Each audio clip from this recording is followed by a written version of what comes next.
I was scrolling a Reddit thread last week, a frugal living community with hundreds of thousands of members, and I stopped on one comment. It was specific, it was detailed, and it had been upvoted hundreds of times by real people writing, "Me too, me too, me too."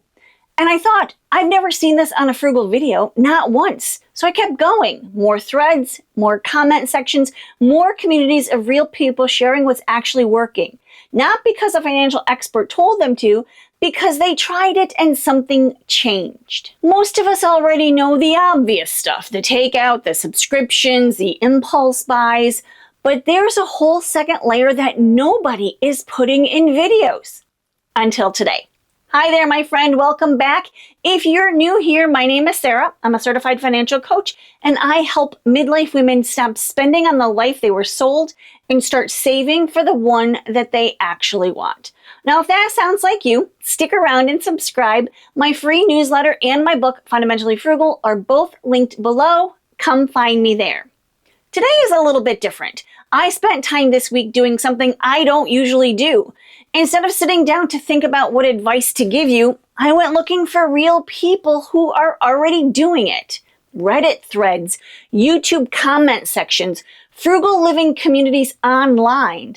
And 11 things kept showing up again and again, specific enough that people were sharing them like a secret. Not on the lists, not in the videos, just person to person, because someone tried it and it genuinely changed things. So today I'm walking you through all 11, and these are not the hacks you've already heard. Number 1, the grocery basket rule. This one came straight from the comment sections, and it's so specific that I loved it. The rule: if you can carry it in a basket, you don't get a cart. Before you walk in, decide. If you grab a cart by default, which most of us do, the cart becomes a physical invitation to fill it.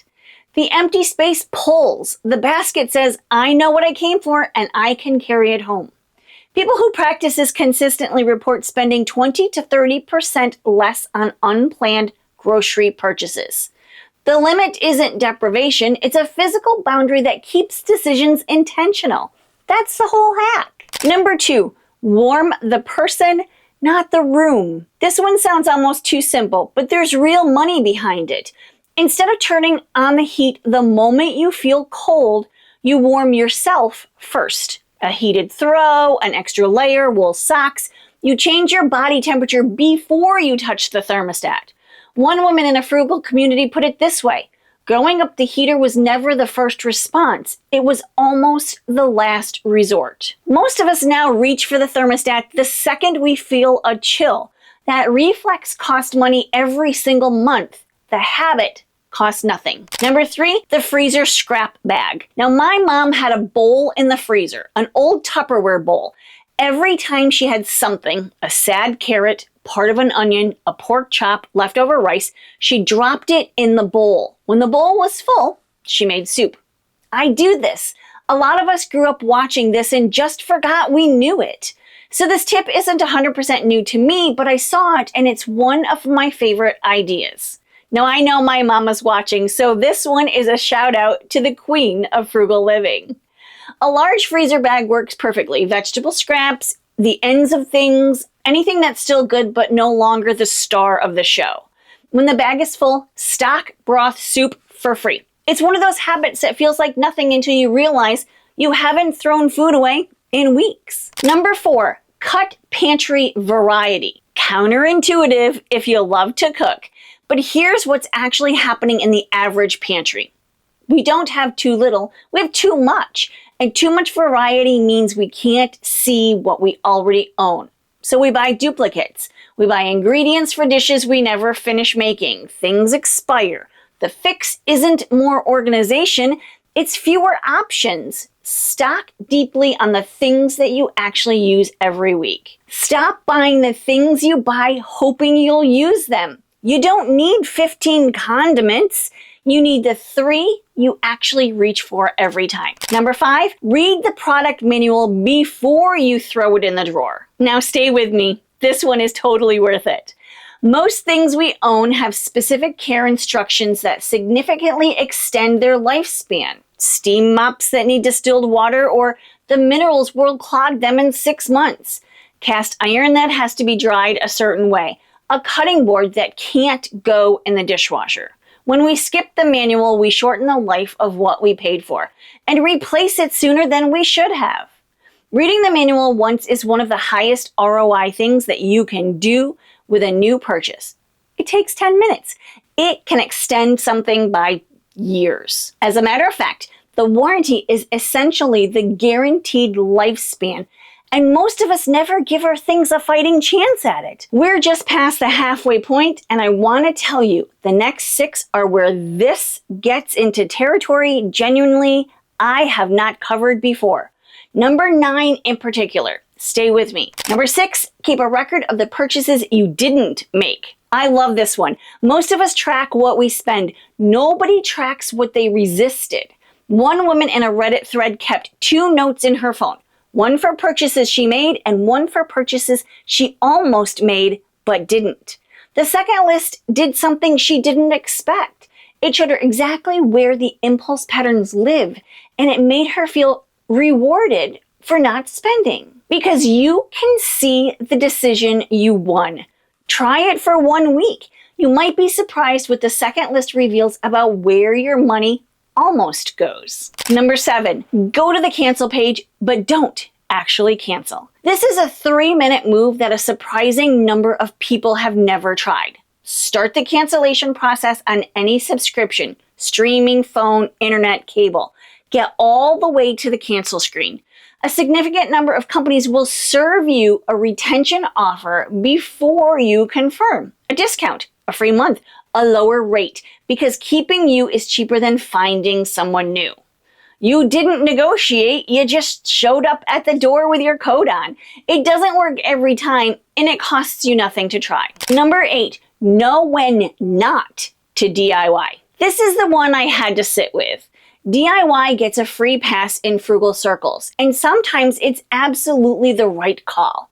But the single most upvoted comment in an entire Reddit thread about overrated Frugal tips was this: DIY is often not cheaper, especially if it's a new-to-use skill. Buying materials can cost more than the finished product. Your time is a real cost, and a failed DIY can be more expensive than the professional job would have been in the first place. I recently spoke to my husband about this idea of paying someone to change your oil. Now, he's always done ours, but he said that it's not always cheaper, especially when companies send you a coupon. The frugal skill isn't always making it yourself either. Sometimes the frugal skill is knowing when not to. That distinction is worth more money than most people give it credit for. Number 9, the floodgate effect. I wanted to give this one a name because naming it is what makes it stoppable. And we've all been there. One spending decision happens, maybe small, maybe impulsive, and suddenly everything else you were holding back feels fair game. The restraint just collapses. One purchase breaks the seal and the floodgates open. People in these communities who named this pattern said the same thing. Once you can recognize the moment, you can interrupt it. You can say, there it is, the floodgates. That recognition alone creates a pause, and the pause is everything.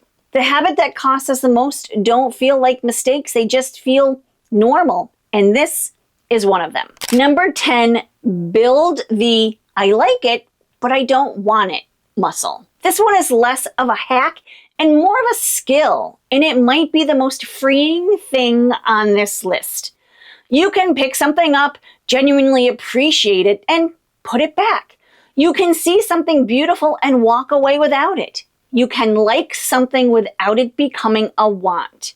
That sounds basic until you realize how much of our spending happens in the 3 seconds between, oh, that's nice, and I'm buying that. One woman described trying to explain this to her friends. She'd say, I love it, I just don't want to own it. And they'd look at her like she'd said something strange. Because in our culture, admiration and acquisition are supposed to go together, but they don't have to. Number 11, start recognizing when a company is trying to manipulate you and get a little offended by it. This last one is identity level. It doesn't just change what you buy, it changes how you see yourself as a buyer. There is an entire industry built around separating you from your money before your judgment even kicks in. manufactured scarcity, dark pattern checkouts, auto renew you never agreed to. Just a few more dollars for free shipping. These are not accidents, they're engineered systems. The shift is this: start noticing, and when you catch it, get offended. The moment you start recognizing it, it loses most of its power. And that's a frugal habit that nobody talks about because it's not a trick. It's just awareness. And awareness, it turns out, is free. So those are the 11. Not from a financial textbook, but from real people in real communities sharing what actually moves the needle for them.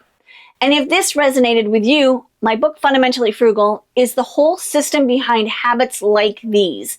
Not just what to do, but why we overspend in the first place and how to rewire it for good and not evil. It's linked below. Which one of these is hardest for you to practice? Tell me in the comments and I'd love to know. And if this video spoke to you, don't forget to like, share, subscribe, and please watch this video next.